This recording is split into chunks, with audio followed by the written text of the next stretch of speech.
India चाहता है कि बांग्लादेश तरक्की की तरफ ना जाए। हाँ, तो ठीक जाहिर है है? जब इंडिया के खिलाफ तो नारे इसीलिए लगाएंगे वो क्यों सपोर्ट करेंगे? इसीलिए फिर वो रशिया की तरफ वो फोर्स लगा रहा है कि ताकि बांग्लादेश बिल्कुल ही जो कंगाल प्रेशर हो, जो इंडिया प्रेशर डाल रहा है ना? इंडिया प्रेशर डाल रहा है। इससे बिल्कुल। भारत सरकार ने एक बड़ा फैसला किया है।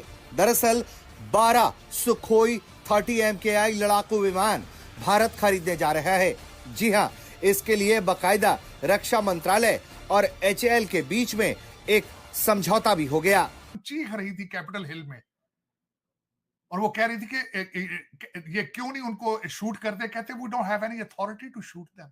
वो तुम्हारे ऊपर आ गया यार, तो तुम्हारे पास authority, you need an authority to shoot them down when they are on the top of your head.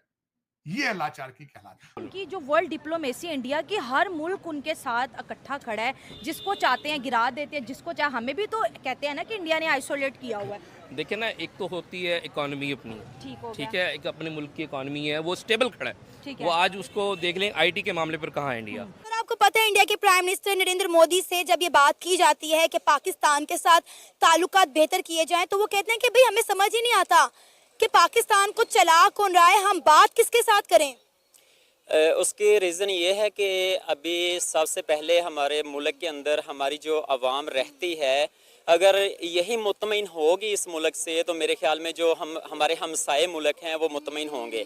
है इतना लाचार है इस वक्त आज कंट्री। आज की मैं आपको बात बता दूं, आपकी तरफ तो खबरें नहीं गई होंगी, वो यूरोप का एडिशन अपना होता है, एशिया का अपना।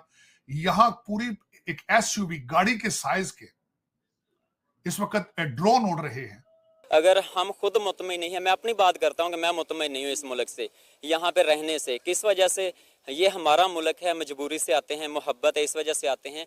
लेकिन मसला ये है कि यहाँ पे ना तो मुझे सिक्योरिटी मिलती है, ना मैं अपने आप को महफूज समझता हूँ।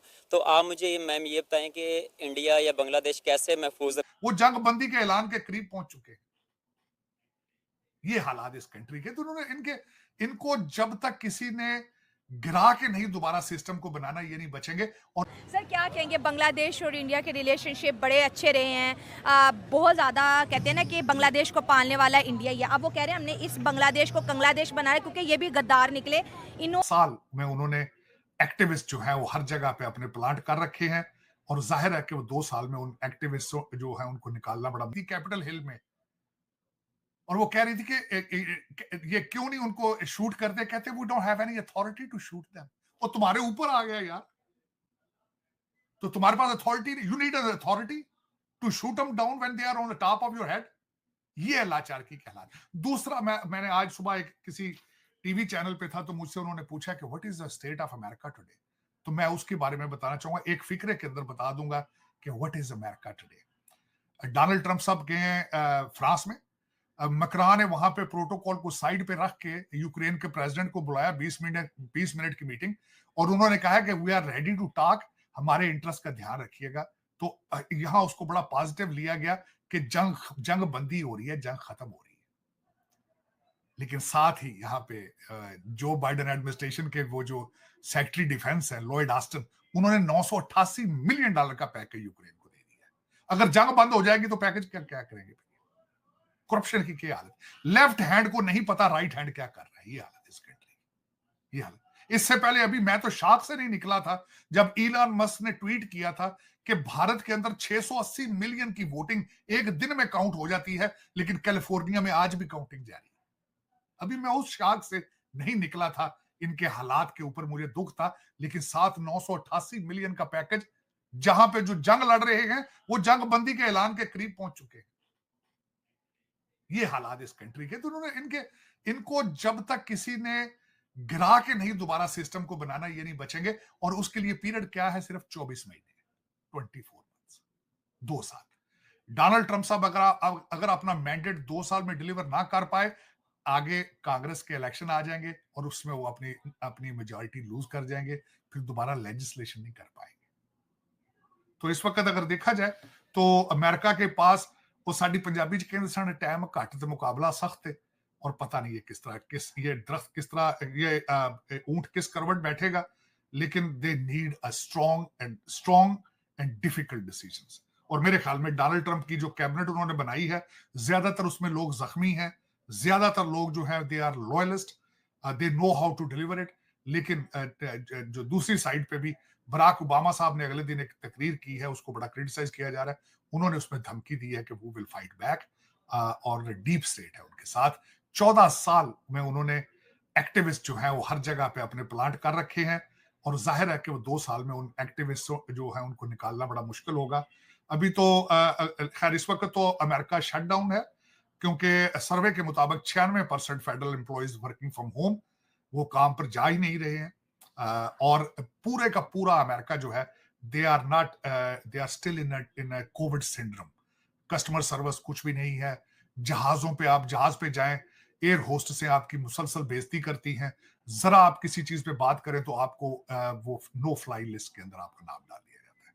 तो और दूसरा, बल्कि मैं आज चीमा साहब एक ये भी बात बताना चाहूंगा, शायद डोनाल्ड ट्रंप साहब जो थोड़ा सा बैकफुट पे हैं, वो भी मैं बताऊं कमजोरी क्यों है। क्योंकि यहाँ के कई जो फाइनेंशियल इंस्टीट्यूशन है, उन्होंने कहा है कि अगर टैरिफ लगाएंगे तो यहाँ पे महंगाई फिर मजीद बढ़ेगी। वो, और दूसरा, बार बार जब डोनाल्ड ट्रंप साहब ये कहते हैं कि मेड इन अमेरिका, तो मुझे ये बताएं, आपके बच्चे तो कुछ प्रोड्यूस कर ही नहीं रहे हैं, काम तो कर ही नहीं रहे। मैं मिसाल देना चाहूंगा, भारत के साथ इन्होंने जनरल इलेक्टर ने कॉन्ट्रैक्ट किया था कि तेजस जहाजों के इंजन ये बनाएंगे, वो डिलीवर नहीं कर पाए। उन्होंने, इंडिया ने इनको उसके पेनल्टी लगा दी है। आपके बच्चे तो गांजा पी के जो सारा दिन बैठे रहते हैं, वो तो स्कूलों में नहीं जाते, फैक्ट्रियों में काम किस तरह करेंगे? ये तो फिर, और दूसरा जो इलीगल यहाँ है उनको आप डिपोर्ट कर देंगे। तो यहाँ पे आप दूसरे और प्रोडक्ट के ऊपर टैरिफ लगाएंगे तो इन्फ्लेशन को किस तरह रोक पाएंगे? तो मेरे ख्याल में शायद ये वो भी सोच रहे हैं इन चीजों को, कि चाइना के साथ इस वक्त ज्यादा करना वो भी मुनासिब नहीं होगा। उसकी वजह यह है कि इन्फ्लेशन, मैंने आपको शायद पहले भी एक दफा बताया था कि टॉम फ्रीडमैन ने कहा था कि 2 सबसे बड़ी रीजंस थी कैमला हैरिस के हारने की। पहली पोजीशन जो थी, पहली वजह थी इन्फ्लेशन। दूसरी जो वोक कल्चर है, उसको इन्फोर्स करने की कोशिश की गई पिछले मुसलसल 12 साल से। मेरिट की धज्जियां उड़ाई गई, एलबीजीटी कम्युनिटी को प्रमोट किया गया, जो स्किन कलर को प्रमोट किया गया, और एक्टिविस्ट, सोशलिस्ट एक्टिविज्म को प्रमोट किया गया। लोगों ने बेजार होकर स्वीप क्लीन कर दी है डोनाल्ड ट्रंप साहब को। लेकिन अब देखें कि 24 महीनों के अंदर डोनाल्ड ट्रंप साहब अमेरिका बचा पाएंगे या नहीं बचा पाएंगे, ये अब वक्त बताएगा। और भारत के लिए भी अपहिल बैटल इसलिए है कि उनके 2 बॉर्डर्स के ऊपर अल जिहाद की तैयारी। ताट साहब, ये जो यंग बच्चा जिसने चेस चैंपियनशिप जीती है और चाइनीज को हराया, ताट साहब, पाकिस्तानी बच्चे को क्या पैगाम देंगे आपके? दोस्तों, भारत ने बांग्लादेश पर पूरी तरह से मचूद खास दिया है। बांग्लादेश को बढ़ावा मिल रहा है। पीएम मोदी ने पूरी तरह से बांग्लादेश को उसकी औकात दिखा दी है। बांग्लादेश करे भी तो क्या करे। भारत ने विमान की डील की है ताकि बांग्लादेश पर निगरानी रख सके। धीरे धीरे बांग्लादेश को उसकी ताकत का जवाब मिल रहा है। मोहम्मद यूनुस बेचारा भी तो क्या करे। इंडिया ने चारों ओर से घेर लिया है।